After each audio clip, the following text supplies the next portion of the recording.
What's a virtual doc? Here's how to get help on the way.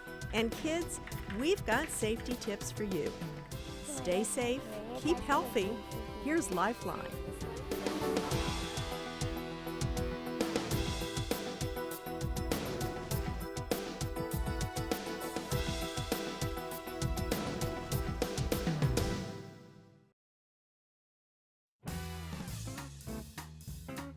A virtual doctor, I think, would be... Computer doctor. A virtual doctor? I've heard of dangerous doctors. I never heard of a virtual. Some kind of, what's the word I'm looking for? I've never heard of a virtual doctor, no. Artificial intelligence kind of a doctor. No, I haven't. What a virtual doctor is. My guess would be that it's a doctor that you communicate with on the internet, maybe in some sort of live chat situation. You know what a virtual doctor is? I don't think I'd like one. I'm thinking it's more the artificial, maybe kind of like a doctor you can view through telecommunications on your computer at home, maybe from his office to your home. Oh, he's on a roll. As an ambulance races to the hospital, we can only imagine the emergency going on inside. If you think about it, the ambulance is a pretty lonely place. We put him on the monitor. We got a normal sinus rhythm, 77, saturation 98%.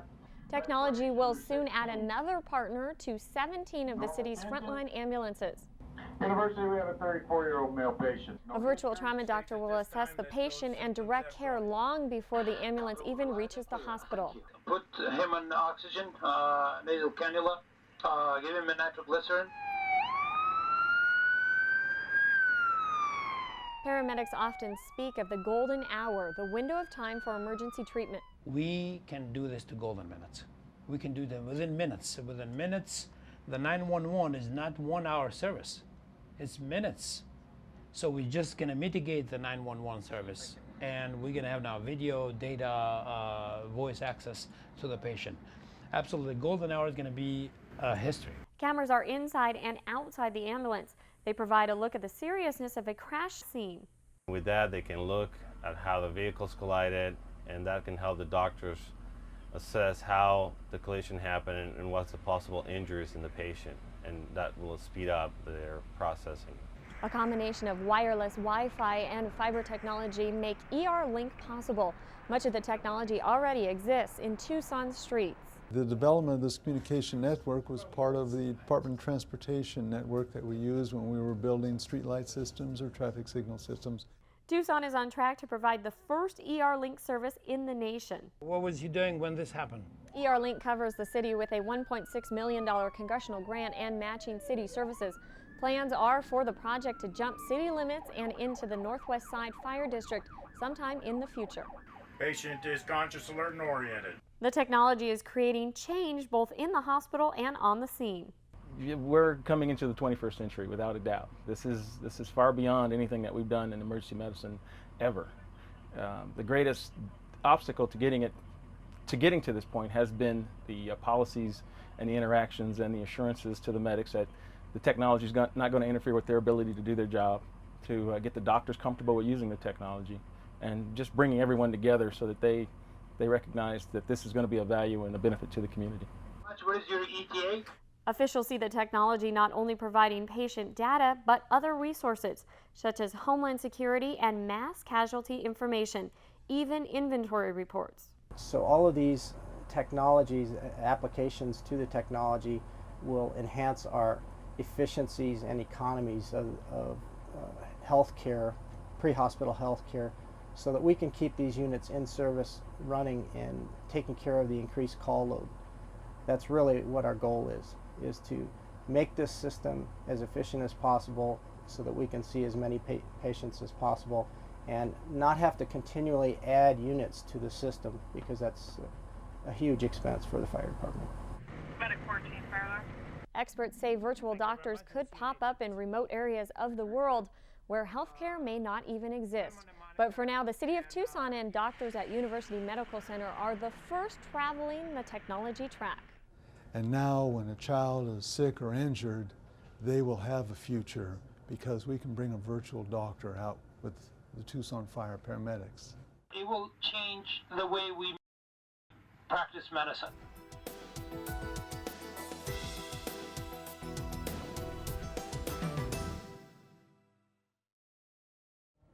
Hi, my name is Shale McCormick. I'm a public safety dispatcher with the City of Tucson. I even help dispatch those ER-Link ambulances that you just learned about. I have a few tips. If you ever need to call 911, that will help us route your call and get help to you as quickly as possible. First of all, when you decide to call 911, please briefly ask yourself whether or not the incident is a true emergency. Is this a life-saving call? Could you use the non-emergency number or urgent care for minor medical calls? If you're ever in doubt, please call 911. 911, what's your emergency? Yes, my grandmother just fell down. When you do call for an emergency, you will be asked what is your emergency, and then you will be transferred to an appropriate dispatcher. Please be patient when you're asked again about your emergency and know that help is being started even while we are talking. We are collecting details and trying to assess the most effective resources for you in the quickest way possible. Please remain calm and focused. Try to remember all the details of the emergency that you can. What you say could be extremely important to someone's safety or even someone's life. When you need to call us, dial 911 on a landline if possible. A landline gives us your immediate location. If both a landline and a cell phone are equally available, always use the landline phone. You can use a cell phone only if a landline is not immediately available. Often, cell phones break up during each transfer, and valuable seconds are lost asking the caller to repeat details. And dialing 911 on a landline is always more efficient than a medical alarm button. Please do not program 911 into your phone. We receive a large number of calls from people who accidentally sit on their phones or press the wrong button. When that happens, one of our lines is occupied and not available for a real emergency. If you accidentally call 911, please don't hang up. We must spend valuable time and resources following up on your call to make sure that you're safe and out of danger. When you are on the road and see and hear lights and sirens, please remember to pull to the right for emergency or police personnel. What if it's your loved one who needs help? We're so fortunate to have a 911 system in our community. 911 helps us save lives every day, but we need your help to make it even better. Remember, you can be a lifesaver too by learning CPR and first aid. I'm Shale McCormick, and when you need us, we'll be there as quickly as possible.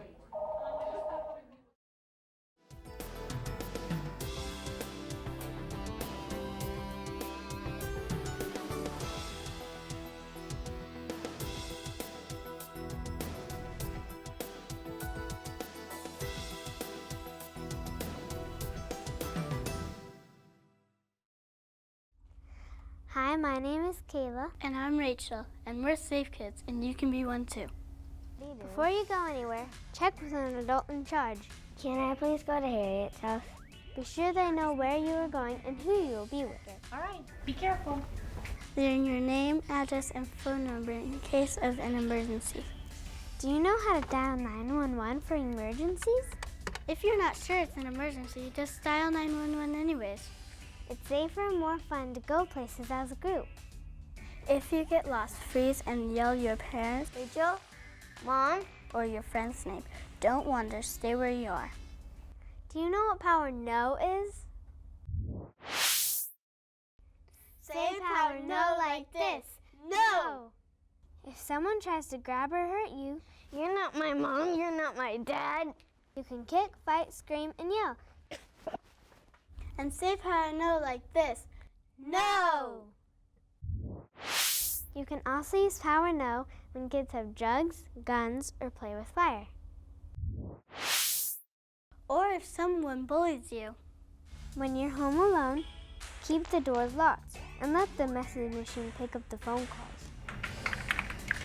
When you are on the computer, visit the sites your parents say are okay. Be kind and caring. Control your anger. Be kind to animals. And don't bully. Remember to tell an adult or your SRO officer when something just doesn't feel right. Was he over this way? Yes. What did you do? I kicked, screamed, and yelled. Okay. That's how you can be a safe kid. Bye.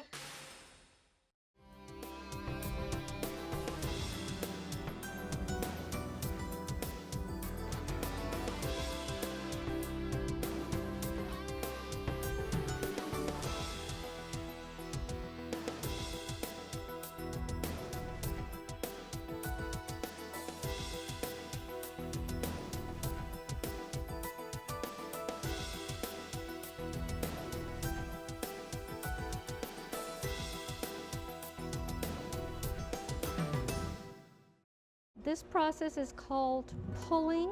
It's really easy to get lost in it. As you can see, I love to make a mess. When people start working with clay, they just sort of have this intimate connection, you know? The clay comes in 25-pound bags. Where is that clay going to take me? You know, where am I going to be going? You don't really think about anything. For one moment, it's almost like meditation, you know, but all you're focusing on is the clay. That's the only thing you're focusing on is the clay. Sometimes you can come in here and you might have had a rough week, and then you come in here and everything seems to be so therapeutic, because if you're uptight and hyper when you're doing pottery, things don't work. This is the Lady of Guadalupe in here that I do for my mother.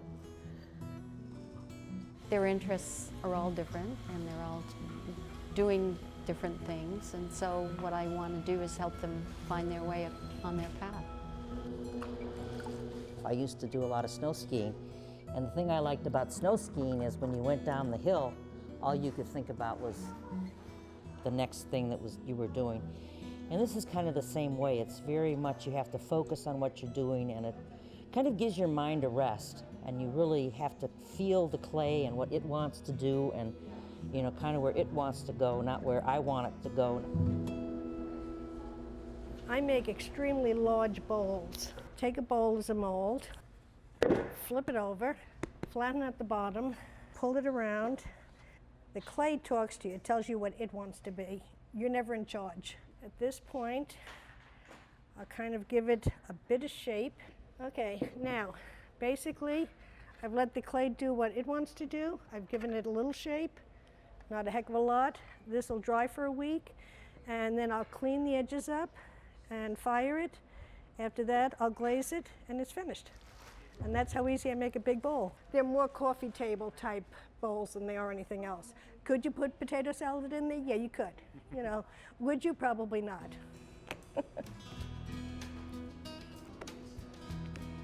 I came in here with an idea, but my ideas kind of evolve and change. Well, that's why I like being in here, because I'm around all these creative people. I didn't have a concept originally putting a bird on here, but now I like the bird that I put on there. And see, the bird changes everything. I was going to do something a little bit more Gothic, but I think I'll probably end up doing something more traditional. Oh, I make everything for myself, basically, to start with, unless I've got something in mind, you know, a special gift for a special occasion for somebody. But otherwise, everything I make is just what I want. And hopefully they'll like it. Yeah. I just hold it up against the pot. So you have to be very, very, very delicate but strong at the same time. I always tell my students that I think clay is the best teacher. Wedges for shaping. This is for shaping the inside. And putting the finishing touches on. It's almost, I think it's almost finished. Now I'm going to trim the sides with this trimming tool to get some of the weight off. I know the process of centering the clay is called centering for a number of reasons, because I think it helps center the person too. That may sound odd. There's something very restful, perhaps hypnotic about the spinning wheel. There's definitely a spiritual component, and it's fellowship, and it's friendship, and it's so many things.